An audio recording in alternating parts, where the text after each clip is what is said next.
This Thanksgiving, when Chris and Ron Morales think about what they're thankful for, the Thompsons are at the top of the list. That's because Debbie and Brad Thompson have done something remarkable. They've each donated a kidney to the Moraleses. We don't know what to do or to thank them. I mean, we feel like we owe them our life. Yeah, we do. I mean, and our kids feel the same way. I mean, it's changed everything. Chris and Debbie grew up together in Westminster, California. Best friends since the 3rd grade, they were inseparable. We did everything together. We were cheerleaders together in junior high. We were cheerleaders together in high school. We got engaged a year apart. We got married a year apart. We moved out together when we were 18, had our own apartment together. Just done everything together. Where's one? But as an adult, Chris developed polycystic kidney disease, and in her 50s needed a transplant. I said, well, you can have mine. I mean, it was never even Just a thought. like that. Just like exactly that. what I said, she said. you can have mine. I didn't even know what the process was. But I said, you can have mine. 6 months of testing followed before Debbie could give her friend the good news. She was approved to donate her kidney. We have patients that actually come to us with a desire to donate a kidney, and they go through a rigorous screening process to make sure that they are healthy to donate.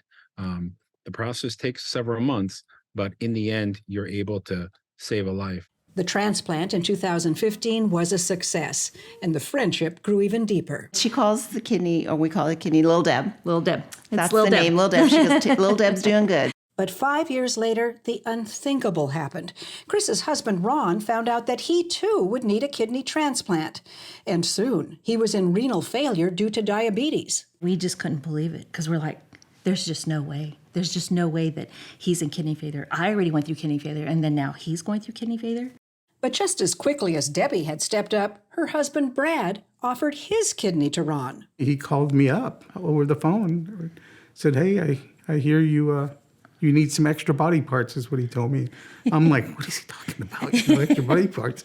And I go, what do you, he says, a kidney. Do you need a kidney? And I was like, it took me a couple of seconds because I was in awe, and I was like, well, yeah, I do. So this past September, the families found themselves once again in the operating room. In the 7 or so years that I've been doing this, I've never seen anything like it.